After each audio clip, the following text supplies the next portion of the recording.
Donc Jean-Rémy, on l'a vu avec la une des journaux, on en a parlé, l'Allemagne va abandonner le nucléaire. Cette décision, elle est quand même plus politique qu'économique. Elle a été faite cette nuit par Berlin. L'Allemagne fermera ses 17 réacteurs d'ici 2020. C'est une question qui pose un problème fondamental. Comment remplacer le nucléaire? On va voir le chiffre dans un instant. Le nucléaire, actuellement, c'est 26% de la production électrique du pays, 130 TWh. C'est énorme.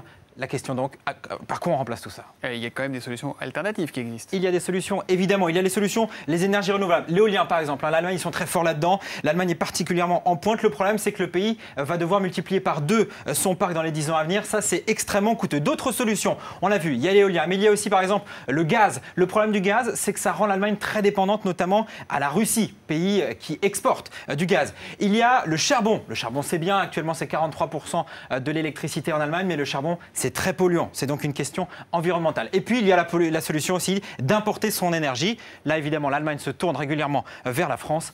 C'est pas un peu hypocrite parce que si on importe de l'énergie en France, que je sache, si je dis pas de bêtises, l'électricité en France, elle est nucléaire. Eh bien, c'est là complètement le paradoxe. Ce serait évidemment une bonne nouvelle pour EDF, pour Areva, mais l'Allemagne déplacerait juste le problème en dehors de ses frontières.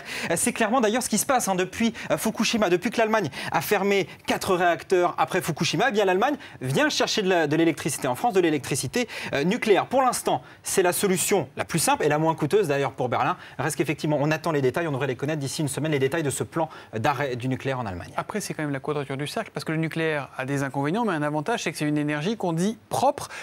Si on abandonne le nucléaire, on risque de produire plus de CO2 si on sert du charbon, du pétrole. Typiquement, si l'Allemagne remplaçait toute son énergie nucléaire par des centrales à charbon, elle ne respecterait plus ses engagements en termes d'émissions et de limitation d'émissions de CO2. Un enjeu d'autant plus important qu'aujourd'hui, on a eu des chiffres, plus 5%. Ça, c'est le record d'émissions de CO2 en 2010. On n'a jamais... C'est mondial, c'est pour toute la planète. C'est mondial, voilà. On n'a jamais émis autant de CO2 dans le monde. C'est un sérieux revers, évidemment, pour la lutte contre le réchauffement climatique.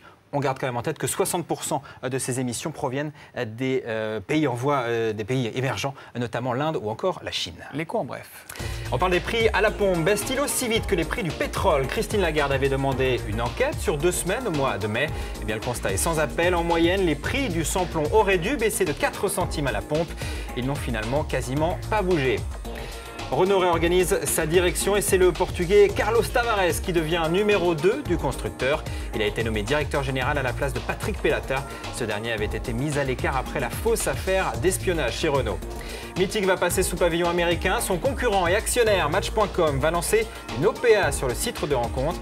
Une offre à 15 € par action qui valorise Mythic à 345 millions d'euros.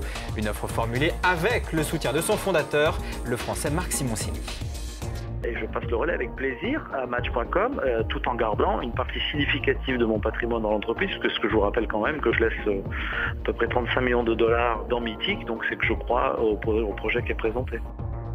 Et une petite journée à Paris, presque du surplace, très peu de volume et pour cause, la plupart des investisseurs ne travaillaient pas aujourd'hui, c'était férié aux États-Unis et en Grande-Bretagne. Vous parliez de Christine Lagarde avec le pétrole. Christine Lagarde, elle est aussi complètement en campagne pour le FMI. Christine Lagarde est au Brésil. Première étape d'une tournée qui vise évidemment à obtenir le soutien des grands pays émergents. Plusieurs rendez-vous sont prévus, notamment avec son homologue brésilien ou le président de la Banque centrale. Si vous voulez suivre le périple de Christine Lagarde, vous pouvez le faire sur un site de gazouillage. On a plus le droit de réseau social. Le CSA ne veut plus, donc on ne dit plus Twitter. Voilà. On dit c'est un site de gazouillage. Un réseau social. Voilà, merci monsieur. Merci. Fou.